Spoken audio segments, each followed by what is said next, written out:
उपस्थित सभी दीदी को मेरा प्रणाम। प्रणाम दीदी। कहिए, कैसे हैं आप लोग और घर परिवार में सब कैसे हैं? हम लोग ठीक हैं दीदी। ये तो बहुत अच्छी बात है। क्या आप लोग हमें पिछली बैठक की कुछ मुख्य बातों को बता सकती हैं? जी दीदी, महिलाओं के लिए 10 में से 5 खाद्य समूह का खाना रोज खाना बहुत जरूरी है, खासकर गर्भवती एवं धात्री माताओं को। प्रत्येक दिन गर्भवती माता को 1 अतिरिक्त भोजन और धात्री माता को 2 अतिरिक्त भोजन लेने के साथ ही साथ पौष्टिक नाश्ता लेना भी जरूरी है। और हाँ, इसके साथ साथ आयरन, फॉलिक एसिड की गोली, कैल्शियम की गोली लेनी चाहिए। और विशेष जानकारी के लिए आशा दीदी या ANM दीदी को संपर्क करना चाहिए। अरे वाह दीदी, आप लोगों ने तो बहुत ही अच्छे तरीके से बताया है।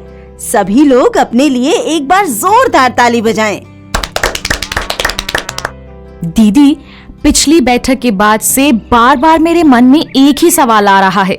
इस महंगाई में हम कम से कम 5 खाद्य समूहों का खाना रोज पूरे परिवार के लिए कैसे लाएंगे? सही कह रही हैं आप दीदी, पर इसका भी बहुत आसान और सरल उपाय है। पर आइए पहले हम गुणवंती दीदी से जानते हैं कि उन्होंने मीना और खुशबू को विभिन्न खाद्य समूहों का खाना किस प्रकार खिलाया। हुआ यूं कि मैं अपनी बूढ़ी माँ की सेवा के लिए अपने गांव गई थी और सब्जियां महंगी होने के कारण यहाँ मीना खुशबू को मसला हुआ भात और आलू खिलाया करती थी। एक दिन अचानक हमारी दूर की गोतनी आ पहुंची।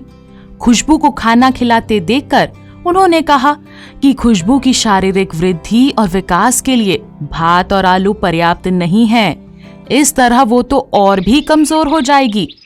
खुशबू को कई प्रकार के पोषक तत्वों की जरूरत है, जो 7 में से कम 4 आहार समूह का भोजन करके ही मिलेगा।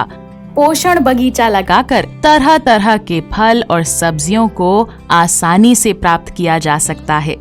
साथ ही उन्होंने ये भी कहा कि उनके गांव में तो जीविका की मदद से घर घर पोषण बगीचा है। जब मैं वापस आई तो मीना ने सारी बातें बताईं। फिर हम दोनों ने मिलकर अपने घर में भी पोषण बगीचा लगाया।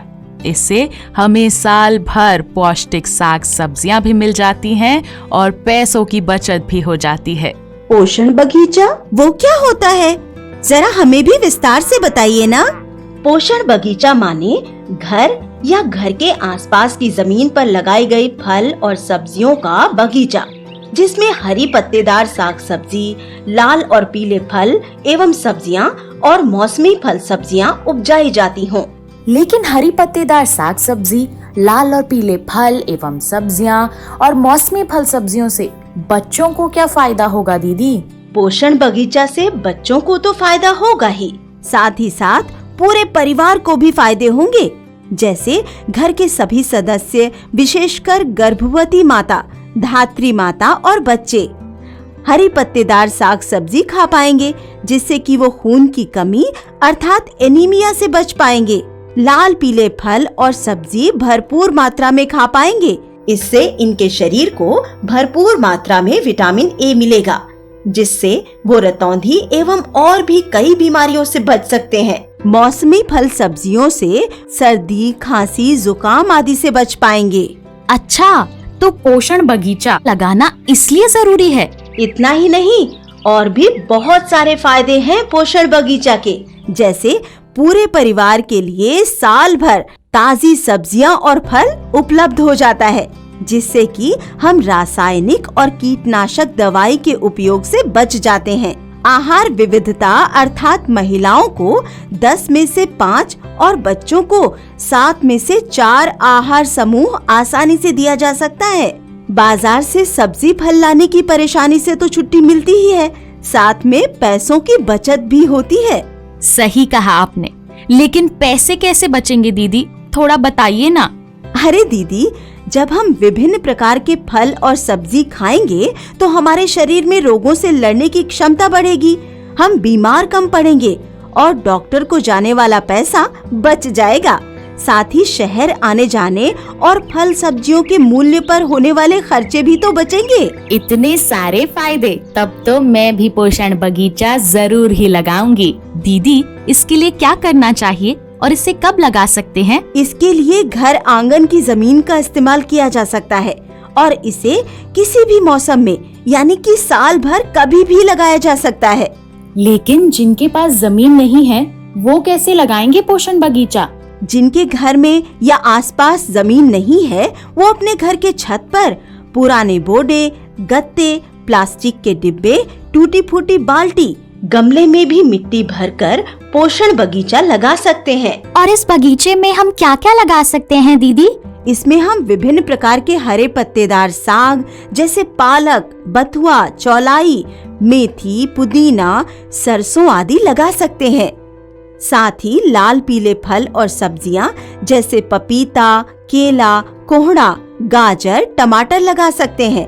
अन्य सब्जियां या अन्य फल जैसे कद्दू, नेनुआ, गोभी, खीरा, अमरूद, नींबू, आंवला भी लगा सकते हैं। अब तो हम सभी लगाना चाहेंगे पोषण बगीचा। बताइए इसके लिए हमें क्या करना होगा? पोषण बगीचा लगाने के लिए कुछ और भी जरूरी बातें हैं, जैसे सिंचाई का सही प्रबंध करना। इसके लिए हम घर में उपयोग किया पानी जैसे चावल या सब्जी का धोया हुआ पानी भी उपयोग कर सकते हैं। घर में ही उपलब्ध सूखे पत्ते, गोबर, सब्जी एवं फलों के छिलके से बनाए गए खाद का उपयोग कर सकते हैं। समय समय पर बागीचे के आसपास की सफाई और पौधों के आसपास की घास को हटाना भी जरूरी है।